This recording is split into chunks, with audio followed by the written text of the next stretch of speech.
Well otaku friends, One Piece का एक और नया एपिसोड आ गया, एपिसोड नंबर 1136। इस एपिसोड में हमें हर एक टाइमलाइन कैसे कहाँ कनेक्ट हुई है वो पता चलने वाला है, जिससे अब तक के तुम्हारे थोड़े बहुत डाउट्स तो क्लियर हो ही जाएंगे। तो अब बढ़ते हैं एपिसोड की ओर। एपिसोड की स्टार्टिंग में ही हम बोनी को उसके शिप में देखते हैं, जहाँ उसके साथी उसे आवाज लगाकर कह रहे होते हैं कि आगे हमें एक आइलैंड मिला है और कुमा भी शायद इसी आइलैंड में होगा। पर एक ही दिक्कत है, वहाँ नेवी भी है। बोनी कुमा के बारे में सुनते ही फुल जोश में अपने क्रू के साथ उस आइलैंड में धावा बोल देती है। उसे देख कुछ नेवी सोल्जर्स कह रहे होते हैं कि ये बहुत ही क्रूर पायरेट है, ये तो बच्चे और बूढ़े तक को नहीं छोड़ती। हेडक्वार्टर से हमें सीधा आदेश मिला है, जहाँ इस पायरेट को देखा जाए वहीं इसे पकड़ लिया जाए। वो लोग ऐसा कुछ कर पाते उससे पहले ही बोनी अपनी डेविल फ्रूट पावर की मदद से उन सभी को बूढ़े में ट्रांसफॉर्म कर देती है और कुमा को ढूंढते ढूंढते आगे बढ़ जाती है। हालांकि कुमा भी उसी आइलैंड में होता है, पर वो अभी बोनी से मिलना नहीं चाहता था। शायद उसने गवर्नमेंट से जो वादा किया था वो उसे तोड़ने में डर रहा था, और तो और वो अपनी साइबॉर्ग वाली बॉडी भी उसे नहीं दिखाना चाहता था, जिस कारण वो वहाँ से गायब हो जाता है। इधर उन सभी को कुमा तो नहीं मिलता, तो वो सभी अपने शिप में वापस चले जाते हैं। तभी अचानक ही बोनी को कुमा के साथ बिताए पलों का याद आता है, जहाँ उसने नीगा का जिक्र किया था। वो अपने साथियों से कहती है कि वैसे भी मैं अपने फादर को ढूंढ ही रही हूँ, तो अब से हम नीका को भी ढूंढेंगे, क्योंकि जब मैं अपने फादर से मिलूंगी तो उन्हें ये जानकर बहुत ही खुशी होगी कि मैंने नीका को किसी आइलैंड में ढूंढ लिया है। इसके बाद के सारे सीन से भाई तुम्हें सारा टाइमलाइन कनेक्ट होता हुआ दिखेगा। सबसे पहले तो हम देखते हैं कि लूफी, जो कि आर्लोंग को हराकर नामी को आजाद कर देता है। इस इंसिडेंट के बाद से ही गवर्नमेंट के नजरों पर लूफी कुछ ज्यादा ही चढ़ जाता है, जिसके कारण उसके सर पर बाउंटी रख दी जाती है और ये न्यूज सारी जगह फैल जाती है। जहाँ सबसे पहले ड्रैगन रॉक टाउन की ओर जाने की तैयारी कर रहा होता है। ड्रैगन के पूछने पर साबो उसे बताता है कि जिस टाउन पर वो जा रहा है उस एरिया की देखरेख कैप्टन स्मोकर करता है। हम एस को भी देखते हैं, जो जिम्बे से कह रहा होता है कि ये मेरा छोटा भाई है। जिम्बे भी हैरान हो जाता है कि आखिर इतनी छोटी सी उम्र में उसने आर्लोंग पायरेट्स को कैसे हरा दिया। बात यहीं खत्म नहीं होती। कुमा लूफी और बोनी की बाउंटी पोस्टर्स को देखकर कह रहा होता है कि आखिर हमारे बच्चों ने यही रास्ता चुना। फिर सीन शिफ्ट होता है और हम वापस से बोनी को देखते हैं, जो अपने क्रू के लिए रूल्स बना रही होती है। जहाँ सबसे पहले तो वो कहती है कि अब से हम लूटपाट करेंगे, लेकिन सिर्फ बुरे लोगों के साथ, और तो और किसी की मदद भी नहीं करेंगे। वो अपने फादर से मिलने के लिए इतना ज्यादा एक्साइटेड थी कि वो अब अपने एडल्ट फॉर्म में ही रहती है। उसने तो अपने चीक पर एक रिंग तक पहन ली थी, ताकि उसके फादर जब भी उसे देखें तो वो तुरंत ही पहचान जाए कि ये बोनी ही है। फिर सीन शिफ्ट होकर एगेट आइलैंड में जाती है, जहाँ कुमा वेगापंग से कह रहा होता है कि ये सारे क्लोन्स कितने क्रीपी लग रहे हैं, जिस पर वेगापंग उसे बताता है कि वैसे भी ये तुम्हारे ही क्लोन्स हैं। इन क्लोन्स की प्रोडक्शन बहुत ही ज्यादा स्मूथली चल रही है, बिल्कुल तुम्हारे मॉडिफिकेशन की तरह। अच्छा, मुझे एक बात बताओ, मैंने सुना है कि एक बच्चे ने वर्ल्ड गवर्नमेंट के अगेंस्ट ही वॉर छेड़ दी। जो सुनते ही कुमा कहता है वो ड्रैगन का बेटा है। ये कोई इत्तेफाक है या कुछ और, ये तो मुझे नहीं पता, पर वो भी अपने रबर पावर से गवर्नमेंट को डिफाई करता है। वो बिल्कुल मेरे हीरो नीका की तरह है। वेगापंग को जैसे ही पता चलता है कि लूफी ड्रैगन का बेटा है, वो भी पूरी तरह से शॉक हो जाता है। कुमा उससे कहता है कि वैसे भी ये सारी बातें छुपाकर उसे कोई फायदा नहीं, क्योंकि एक्सपेरिमेंट कंप्लीट होने के बाद तो वैसे भी वो उसके सारे मेमोरीज को देख ही लेगा। कुमा उसे थ्रिलर पार्क में हुए इंसिडेंट के बारे में भी बताता है कि कैसे लूफी ने मौर्या को हरा दिया था, और जब गवर्नमेंट के ऑर्डर पर कुमा सारे स्ट्रॉइड्स को मारने गया था तो उसने उन सभी के सामने एक कंडीशन रखी कि अगर वो सभी अपने कैप्टन का सर उसे दे देते हैं तो बाकी सारे लोगों को वो जिंदा जाने देगा, जिस पर सारे लोग तो डिनाई कर ही देते हैं। पर जब कुमा थोड़ी डिस्ट्रक्शन करता है तब उसके सामने जोरो आता है, जो कहता है तुम्हें हेड ही चाहिए ना, तुम मेरा ही ले लो। लूफी आगे चलकर किंग ऑफ पायरेट्स बनेगा। जो सुन कुमा कहता है अगर तुम उसकी जगह ही लेना चाहते हो तो तुम उसके सारे पेन और सफरिंग को खुद में ले लो। जोरो बिल्कुल ऐसा ही करता है, जो देखकर तो कुमा भी शॉक हो जाता है और उन सभी को जाने देता है। जिसके बाद सारे 7 वॉरलॉर्ड्स को एक जगह समन किया जाता है। अगर वो वहां आने से मना करेंगे तो उन्हें उनकी पोजीशन से बर्खास्त कर दिया जाएगा। यही कनेक्ट होता है एस के एग्जीक्यूशन के टाइमलाइन। गवर्नमेंट को भी यह पता था कि अगर वो पब्लिकली उसे एग्जीक्यूट करेंगे तो व्हाइट बियर्ड उसे बचाने आएगा ही, और अगर वो वहां आया तो तबाही को कोई नहीं रोक सकता। कुमा भी उस बार में हिस्सा लेने के लिए तैयार हो जाता है। इधर उसी टाइमलाइन में हम देखते हैं साबोटी आर्क में हुए इंसिडेंट्स को, जहां एक तरफ तो बोनी एक रेस्टोरेंट में जाकर खाए ही जा रही है, इतना कि उसके क्रूमेट के साथ वहां के शेफ्स भी परेशान है। वहां कुमा भी प्रेजेंट है, जो अपनी बेटी को छुप छुप कर देख रहा है। वो अपने मन में कहता है मैं तुम्हें आखिरी बार देख रहा हूँ, शायद इसके बाद मैं तुम्हें पहचान भी ना पाऊँ, क्योंकि हम सभी को तो पता ही है उसका एक्सपेरिमेंट कंप्लीट होने ही वाला है। तभी उसके पीछे से बहुत सारे लोग भागे भागे आ रहे थे, जो चिल्लाते चिल्लाते कह रहे थे कि एक पायरेट ने सेलेस्टियल ड्रैगन को मारा है। कुमा भी ये सुनकर हैरान था कि आखिर किसने सेलेस्टियल ड्रैगन को क्या कर दिया है। वो तो ये सोचकर परेशान था कि सेलेस्टियल ड्रैगन के खिलाफ जाना कितना प्रॉब्लम क्रिएट कर सकता है, और ऊपर से नेवी हेडक्वार्टर्स भी सामने ही है।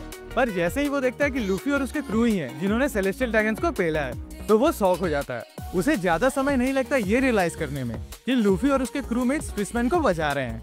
इतने सारे सेंचुरीज में ऐसा पहली बार हुआ था जब किसी ने सेलेस्टियल ड्रैगन पर हाथ उठाया हो, और ये इंसिडेंट कुमा के अंदर एक नई होप को जगह देती है। जिसके बाद हम देखते हैं कि PX-1 स्ट्रॉयड्स को इरेज करने ही वाला होता है कि तभी वहाँ कुमा आ जाता है और उसे रोक लेता है।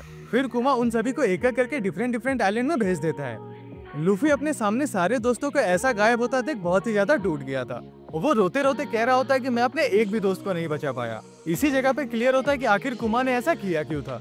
कुमा को ये भरोसा हो गया था कि लूफी ही है जो आगे चलकर पूरे वर्ल्ड को फ्री करेगा और अगर उसने अभी कुछ नहीं किया तो गवर्नमेंट इजीली उसे मार देगी। तो स्ट्रॉ हेड्स की सेफ्टी के लिए वो उन्हें डिफरेंट आइलैंड्स पे टेलीपोर्ट कर देता है ताकि नेक्स्ट टाइम जब भी वो आए तो और भी ज्यादा ताकतवर बनकर आए, क्योंकि वो लोग अभी अपनी करंट पावर लेवल पे इस न्यू वर्ल्ड को फेस करने के लिए तैयार नहीं है। यहाँ तक तो भाई बहुत सारे टाइमलाइंस क्लियर हो गए होंगे। आगे हम देखते हैं कि कुमा के एक्सपेरिमेंट का आज आखिरी दिन था, जहाँ सैटर्न वेगापंक से कह रहा था कि उसे कुमा के अंदर एक सेल्फ डिस्ट्रक्ट बटन को लगाना है। जो सुनते ही वेगापंक उसे कहता है, आखिर तुम उसे कराना क्या क्या चाहते हो? पहले तो तुमने उसे एक साइबॉर्ग में कन्वर्ट कर दिया, वो भी उसके सारे फ्री विल को लूज कराकर, और अब तुम चाहते हो कि मैं उसके अंदर एक सेल्फ डिस्ट्रक्ट बटन इंस्टॉल कर दूं। तब सैटर्न उससे कहता है, कल दिन अगर हम उसके सारे कंट्रोल को खो देंगे तो उसकी तबाही का जिम्मेदार कौन बनेगा? इसलिए जितना कहा जाए तुम सिर्फ उतना ही करो। तुम मुझे बेवकूफ बनाने की कोशिश तो करना मत, क्योंकि मैं भी एक साइंटिस्ट ही हूँ। जिसके बाद वेगापंक निराश होकर अपने एक्सपेरिमेंट हब में आ जाता है, जहाँ कुमा तो पहले से था ही। वो वेगापंक का शुक्रिया करता है क्योंकि एंड तक उसने अपने हायर ऑफिशियल से यही रिक्वेस्ट की कि वो लोग कुमा के थोड़े से फ्री विल को रहने दे। वेगापंक भी हैरान कि आखिर उसने उनकी बातों को कैसे सुन लिया, जिस पर वो बताता है कि उसी ने तो उसे ऐसे सुपरह्यूमन पावर दी है। जिसके बाद वेगापंक उससे कहता है कि आज तुम अपने फ्री विल को पूरी तरह से खो दोगे।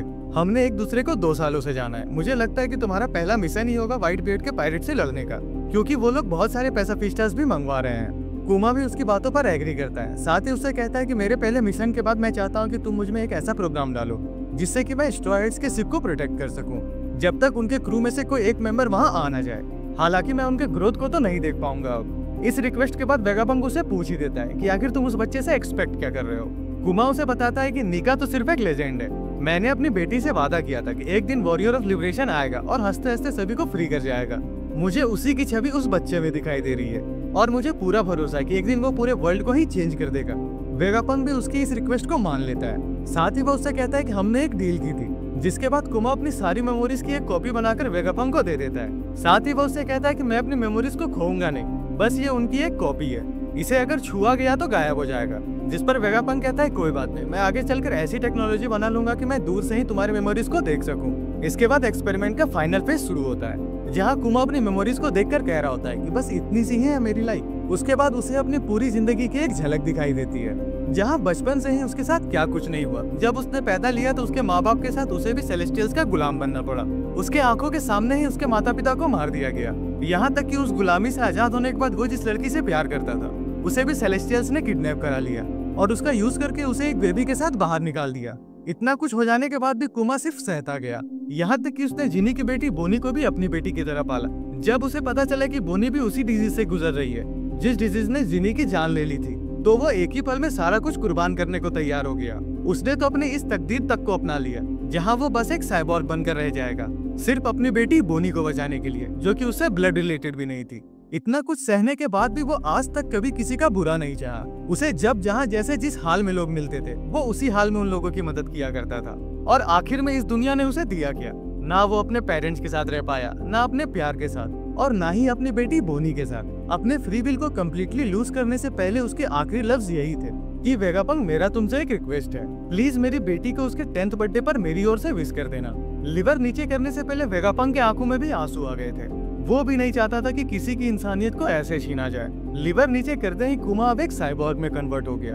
यहीं पर हमारा ये एपिसोड खत्म होता है। भाई ओडा सेंसे ने क्या ही कुमा की बैक स्टोरी बताई है यार, greatest back story of all time. इसे देखने के बाद तो मेरी आंखें भी नम सी हो गई। बढ़ते हैं अब हम पिछले सवाल के सही जवाब देने वाले की ओर। पिछले सवाल का सही जवाब था गुरा गुरा नोमी और उसे दिया है राहुल राजा भाई ने। तो big shout out to you भाई। और इस वीडियो का सवाल है, तो आखिर ब्रुक के पास कौन सा डेविल फ्रूट पावर है? आज के लिए इतना ही, मिलता हूँ तुम सभी से अगले वीडियो में, तब तक के लिए राधे राधे।